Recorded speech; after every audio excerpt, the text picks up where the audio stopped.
Assalamualaikum warahmatullahi wabarakatuh. Saya Dina Vinya Rizky, NPM 2102-120161, mahasiswa Fakultas Ekonomi Universitas Muhammadiyah Aceh.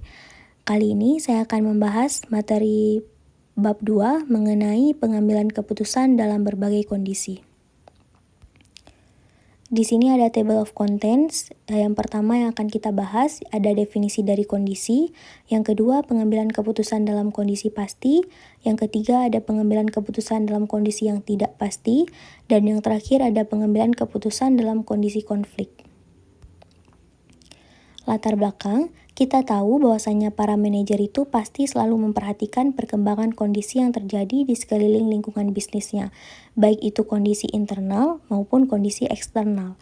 Perubahan kondisi internal dan eksternal tersebut menjadi bahan catatan yang harus didiskusikan karena salah satu faktor yang membantu baik atau tidaknya suatu keputusan yang dihasilkan adalah karena keputusan tersebut dihasilkan atas dasar memperhitungkan kondisi-kondisi yang ada. Selanjutnya ada definisi kondisi. Kondisi merupakan suatu bentuk keadaan yang disebabkan oleh berbagai latar belakang yang ada. Latar belakang tersebut pada prinsipnya memiliki berbagai dimensi yang turut serta mempengaruhi lahirnya sebuah keputusan. Perubahan kondisi disebabkan oleh masuk dan berkembangnya sebuah informasi, dan secara umum, informasi yang masuk itu kadangkala terjadi dalam berbagai kondisi, seperti kondisi yang pasti, kondisi yang tidak pasti, serta kondisi konflik. Pengambilan keputusan dalam kondisi pasti. Dalam kondisi pasti, proses pengambilan keputusan yang dilakukan adalah berlangsung tanpa adanya banyak pilihan alternatif. Keputusan yang diambil sudah jelas pada fokus yang dituju.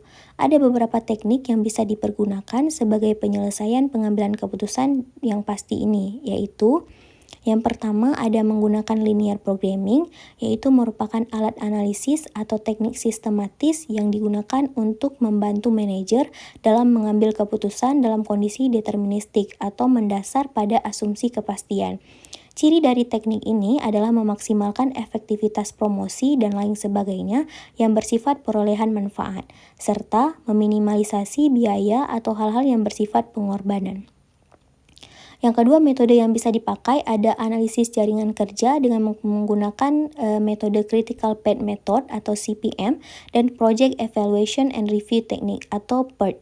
Kedua metode tersebut telah digunakan untuk perencanaan, penjadwalan, dan kontrol dari berbagai macam proyek seperti riset dan pengembangan produk baru serta proses pembuatannya. Selanjutnya akan kita bahas ada pengambilan keputusan dalam kondisi tidak pasti. Pada kondisi seperti ini, proses lahirnya keputusan itu lebih sulit atau lebih kompleks dalam artian keputusan yang dibuat belum diketahui nilai probabilitas atau hasil yang mungkin diperoleh. Situasi ini dimungkinkan sekali terjadi karena minimnya informasi yang diperoleh, baik informasi yang sifatnya hasil penelitian maupun informasi yang dari rekomendasi lisan yang bisa dipercaya.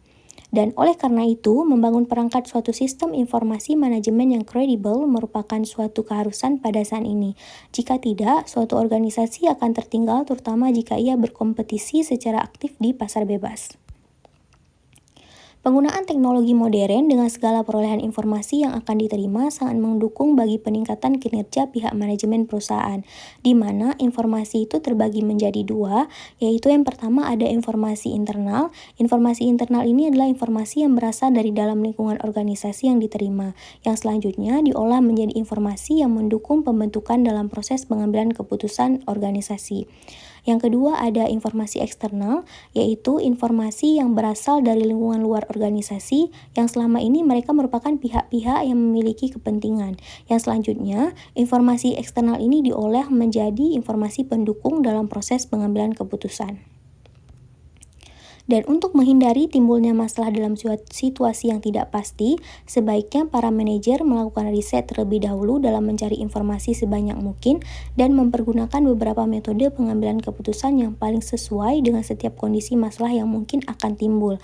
Dan metode itu adalah yang pertama ada mempergunakan metode Laplace atau proses pengambilan keputusan dengan asumsi bahwa probabilitas terjadi dalam kondisi yang sama.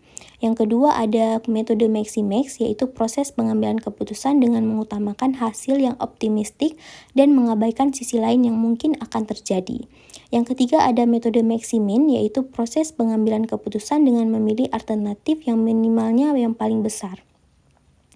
Yang keempat ada metode regret atau metode pengambilan keputusan dengan didasari pada hasil keputusan yang maksimal berdasarkan data yang di masa lalu yang digunakan sebagai perbandingan. Yang terakhir ada metode realisme, yaitu proses pengambilan keputusan dengan menggabungkan dua buah metode, yaitu metode Maximex dan metode Maximin. Selanjutnya yang terakhir ada pengambilan keputusan dalam kondisi konflik. Kondisi pengambilan keputusan dalam kondisi konflik di banyak literatur bisa kita persamakan dengan kondisi keputusan yang paling beresiko. Terkadang pengambilan keputusan dihadapkan pada masalah dengan situasi yang tidak pasti, tetapi bisa membuat perkiraan setelah terjadinya kondisi tersebut. Kemungkinan terjadinya suatu kondisi dapat diperoleh karena seringnya suatu peristiwa tersebut terjadi atau bisa jadi pengambilan keputusan mempunyai pengalaman terhadap masalah yang dihadapi secara berulang-ulang. Suatu konflik dapat terjadi kalau kepentingan dua pengambil keputusan atau lebih saling bertentangan. Pengambil keputusan bisa juga berarti pemain atau player dalam suatu permainan. Pada analisis keputusan atau decision analysis, pengambilan keputusan atau pemain tak hanya tertarik pada apa yang secara individual dilakukan, akan tetapi juga apa yang dilakukan oleh keduanya. Oleh karena itu, keputusan dan tindakan yang dilakukan masing-masing akan saling mempengaruhi baik secara positif atau menguntungkan ataupun negatif yang merugikan. Baik, sekian presentasi dari bab 2. Terima kasih. Assalamualaikum warahmatullahi wabarakatuh.